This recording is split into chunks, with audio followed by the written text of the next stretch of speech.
Hello friends, myself Rizwana.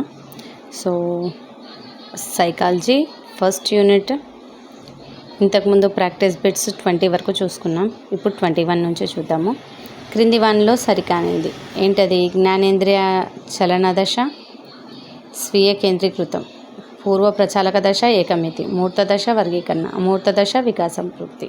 So first one అండి సరికానిది. జ్ఞానేంద్రియ చాలన దశకు స్వీయ కేంద్రీకృతం కాదండి. పిల్లలు వాస్తవికతను గురించి అవగాహన చేసుకునే దశ. మూర్త ప్రచాలక దశ అండి. వాస్తవంగా అంటే వాళ్ళకి కనిపించేదే నిజం అనుకుంటారు, అది మూర్త ప్రచాలక దశ.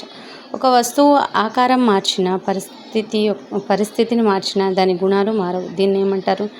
కన్ఫర్మేషన్ అండి. ఓకే, నెక్స్ట్ బిట్స్ చూడండి. ఏ దశలోని పిల్లలు చంద్రుడు, సూర్యుడు ప్రాణం ఉన్నదిగా భావిస్తారు? మీరు ఆప్షన్స్ చూడండి. జ్ఞానేంద్రియ చాలన దశ, పూర్వ ప్రచాలన దశ, మూర్త ప్రచాలక దశ, అమూర్త ప్రచాలక దశ. ఆన్సర్ ఏంటండి? పూర్వ ప్రచాలక దశ. సో విచక్షణ, వివేకంతో కూడిన ఆలోచనలు చోటు చేసుకునే దశ. ఆన్సర్ మూర్త ప్రచాలక దశ, అమూర్త దశ, పూర్వ ప్రచాలక దశ, జ్ఞానేంద్రియ దశ. ఆన్సర్ ఏంటండి? అమూర్త దశ. ఎవరి విధానం ప్రకారం ప్రాథమిక పాఠశాలలో పిల్లలకు నమూనాలు, చార్ట్లు, చిత్రపటాల ద్వారా బోధన ఏర్పాటు చేయాలి? సో మనకు బోధన చేసేటప్పుడు చిత్రపటాలు, నమూనాలు, చార్ట్లు ఇవన్నీ ఉండాలని చెప్పింది ఎవరండి? పియాజే.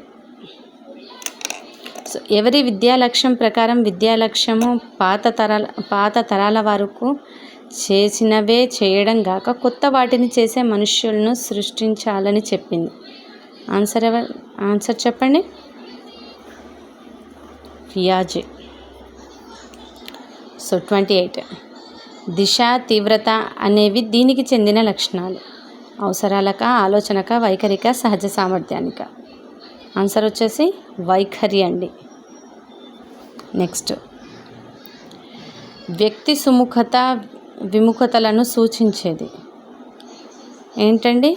వ్యక్తి యొక్క సుముఖత, విముఖతలను సూచించేది దిశ అండి. ఒక సమూహం గురించి ఒక విషయం ఏ స్థాయిలో అంగీకరించడమైందో మాపనం చేసేదాన్ని ఏమంటారండి? చేసే పనిని బోగార్డ్ స్కేల్.